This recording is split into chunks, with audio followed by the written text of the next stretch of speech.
So you want to raise the pH in your aquarium. Well, I hope you have a good reason why. Because usually, you don't want to mess with your pH at all.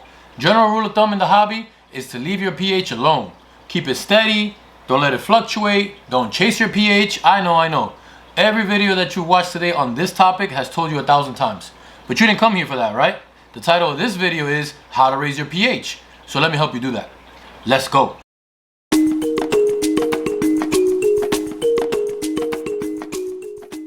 Welcome to KaveMan Aquatics. If it's your first time here, I'm Kev, the Aquatic Caveman from KaveManAquatics.com, and I like to make helpful videos on all topics of the aquarium hobby that get straight to the point so that you can get back to taking care of your fish. So, with that being said, like the video if you like the video, and don't forget to subscribe so you don't miss any new content. So we've already established that pH is better to keep it constant, keep it steady, and just leave it alone. But you have fish that require a higher pH than what comes out of your tap water, so you need to raise it. Just like I do for my African cichlids. Now, even though some people may say that it's so important to just leave your pH alone, don't mess with it, don't chase it, even if you have African cichlids, they say they'll be fine whatever pH you got. Well, I disagree. Yeah, most of the fish you buy are farm raised or store born, and they're not actually from the African lakes, and they probably got used to whatever pH the store had them in. But that doesn't change their genetic code. Sure, their genetics will allow them to adapt and adjust to whatever pH they're in. But a few generations being born in a store doesn't change hundreds of thousands of years of evolution. Now, don't get me wrong, I'm not the expert on African cichlids or their genetic code by any means. But I have spoken directly with basically experts that have a lifetime of experience with these fish, and they all say the same thing. Yes, African cichlids can adjust and survive in a wide range of pH. But, like I say in a lot of my videos, I don't want my fish to survive. I want them to thrive. That was my little mini rant. Enough of that. So the number one way to raise pH in your aquarium is using crushed coral. Keeping it simple, crushed coral dissolves in your water, releasing minerals that buffer your water, both increasing and stabilizing your pH. What makes it dissolve? Well, the buildup of nitrates in your tank. As the nitrates build up, nitrates are an acid, making your water more acidic. As your water becomes acidic, it lowers your pH. This will dissolve the crushed coral, releasing its minerals and raising your pH. Two great ways of using crushed coral is either in your filter or in your tank as a substrate. Both ways have pros and cons, so let's discuss both of them. One thing you need to know about crushed coral is that its buffering capacity does eventually expire. When it doesn't have any more minerals to release, it just does nothing, and it will need to be replaced. So that's a pro and a con of keeping it in your filter. The pro is that it's very easy to put some crushed coral in a bag and put it inside one of your canister trays or inside your HOB. When it does finally expire, anywhere between 1 to 3 months, it's very easy to just remove and replace. The con is that being inside your filters, that's where all the water is being rushed through it. And it's your filter's job to collect all the waste and the poop and the uneaten food, which eventually will turn to nitrates, which is going to make the crushed coral dissolve even faster. The other method is using it as a substrate inside your tank. Now, there's pros and cons for this too. The pro is that your crushed coral is going to last way longer inside your tank. Some people even say years. That's because the inside of your tank is much calmer than the inside of a canister filter rushing water through it.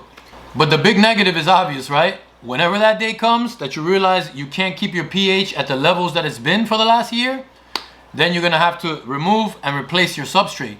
And we all know that sucks. But in my opinion, I opted to add the crushed coral to my substrate, not only because I like the look of it mixed in with my substrate, but also because I don't want to worry about pH for a long time. Another great choice of substrate that will help raise your pH is Aragonized Sand. If you don't like that edgy, sharp look of the crushed coral and you wanted a more smooth, sandy look, then Aragonized Sand is perfect for you. I also have Aragonized Sand mixed in with the crushed coral along with my regular substrate, but it still comes with the same pros and cons. Going down the list, using products like Cichlid Lake Salt and Malawi Buffer. Full disclaimer, I do use both of these products in my tank.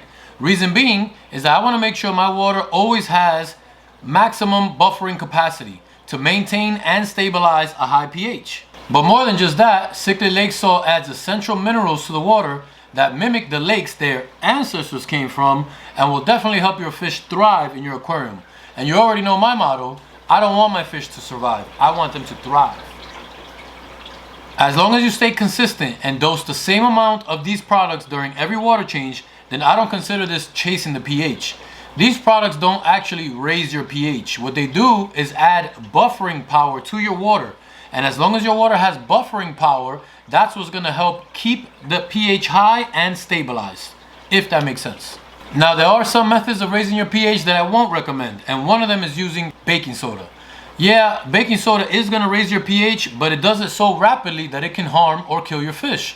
The reason why everyone says to leave your pH alone and just keep it steady and stable is that swings in your pH can and will kill your fish. This is a big stress on your fish, changes in pH. Also, baking soda, the buffering power of the baking soda is going to expire very rapidly, which means that as it loses its buffering power and it starts dropping your pH, you're gonna have to add more baking soda to raise it back up again. Again, this is causing swings in pH, and this is no good for your fish. Baking soda is best used in a new tank with no fish in it. When setting up a new tank and you're waiting for the cycling process to finish, you can use baking soda to quickly raise the pH as you wait for your other methods like crushed coral to catch up and then take over the buffering power. So, in my opinion, it's best not to use baking soda in a tank that has fish in it, especially not for beginners. Another product that I wouldn't recommend are those pH up and down products. Yeah, those just cause very fast swings in pH, very similar to the baking soda, and we already know that ain't good. So raise your pH if you have to. If your tap water is way off from what your fish thrive in, then do what you need to do to raise your pH. And then watch this video right here that YouTube thinks you'll enjoy, or if you're a beginner, then watch this playlist right here that I set up especially for you. See ya on the next one.